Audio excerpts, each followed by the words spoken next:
Iemand nog zin in kaas en worstjes?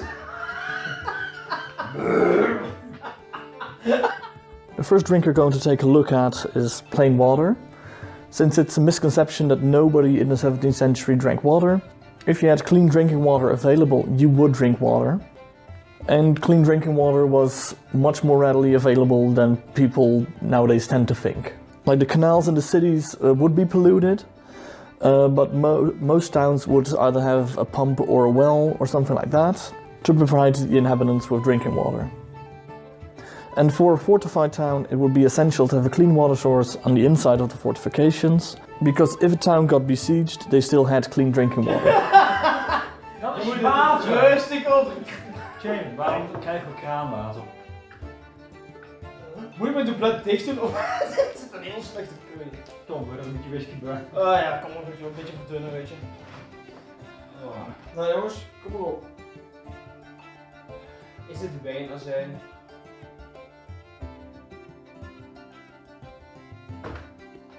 It's some fucking water. It's your water. Ik moet het niet zeggen, die kunnen we niet gebruiken op YouTube. It's some water. Dat is Heineken. Dat is water. Dat is water.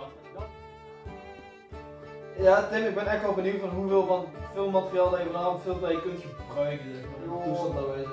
Dat wordt echt goed knippen. Ja, en we gaan nu luisteren naar een tekst van de 3 heren uit de 17e eeuw. Je kan ook gewoon. Nee! Toch? Fucking idiot. Just put it on there. I paid for this shit. It's expensive.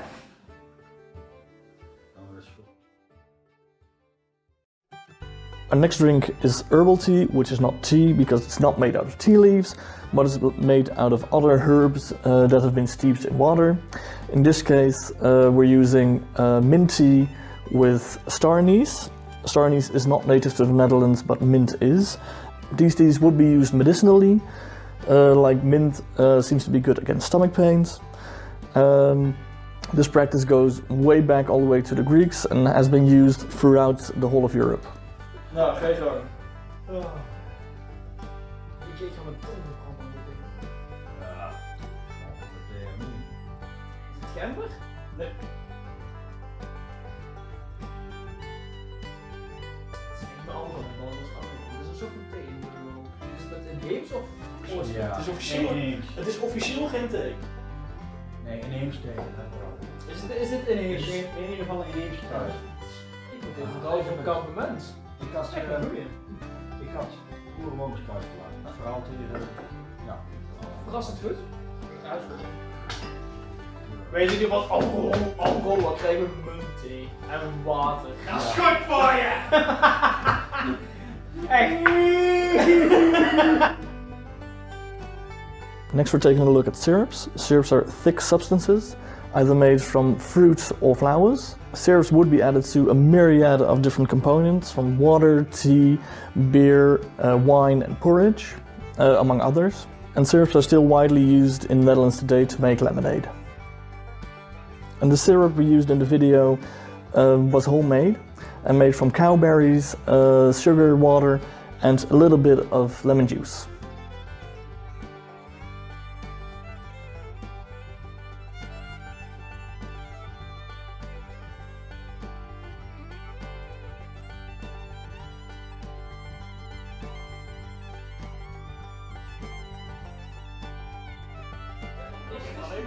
Oh nee! Ja! Hey! Oh, man! Nee, dit is rode bessensap. Limonade. Ja jongens, we zijn aangekomen bij de cranberry.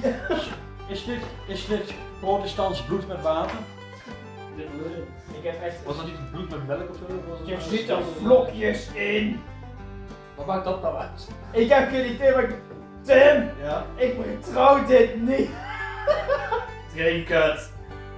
Ik weet dat mensen tijdens de ijsbelegering, ik vertrouw dit niet.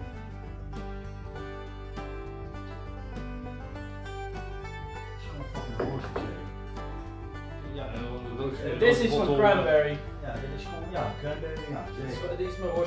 En er zit alweer geen alcohol in. Buttermilk would be consumed quite a lot, especially by the poor and by people on farms and in small towns. Buttermilk is a byproduct from making butter, so it would be more economical to make the milk into butter and then drink the buttermilk that's left after making butter.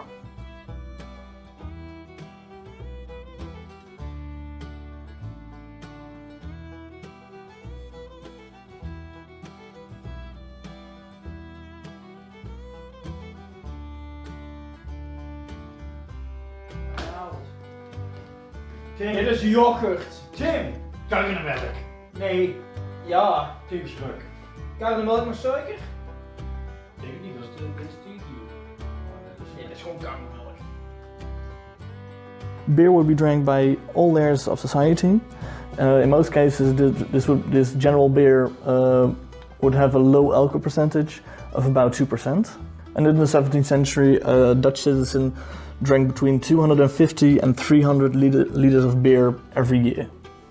The style of beer we're using in this video is called Kuit-beer.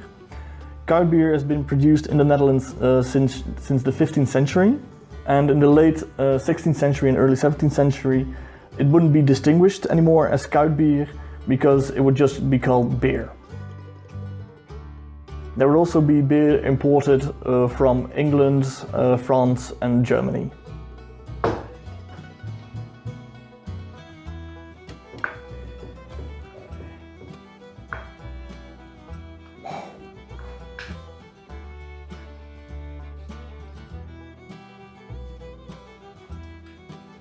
Oh, jongens! Jongens!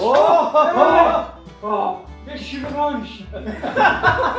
Weet je hoe fucking duur dat oranges zijn hier? Nou jongens, hey, Dit is bier, historisch bier. jongens, en hey, redelijk. proost hè. Ja, ik ga het helemaal voor.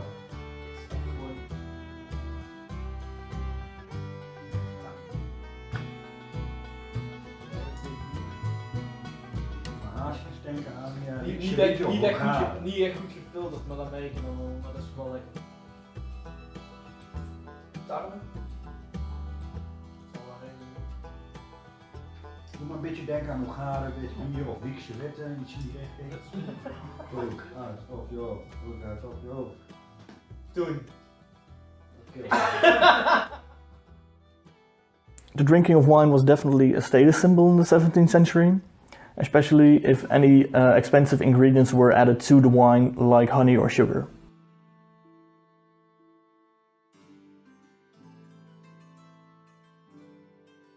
In this wine we've added some extra cane sugar to provide some extra sweetness.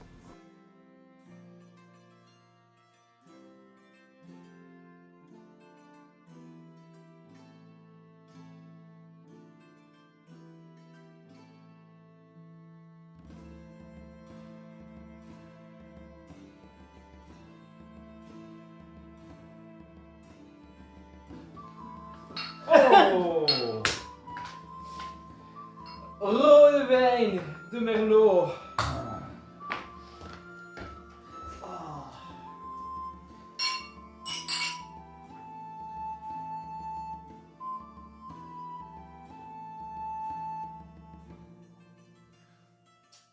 Rode wijn. Overduidelijk. Ik moet ook zeggen welke soort wijn of... Dat is een beetje droog. Of nou met suiker of zo? Dat is een beetje droog. Wat ik dit woord suiker?